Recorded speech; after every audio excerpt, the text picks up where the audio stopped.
Assalomu alaykum akalar. Xohlasa mana navbatdagi darvozamiz bitdi. Naveslar bilan birgalikda qurib berdik.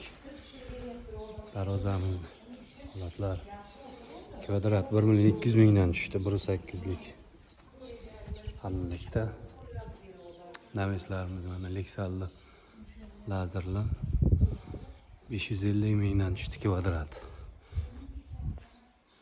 Kimga shunaqa xizmatlar kerak bo'lsa aloqaga chiqaverasizlar, pastda nomer qoldiramiz. 5 metrga 14 metr uzunasi 40 millionga tushdi. Juda ham bir chiroyli holatda bo'ldi.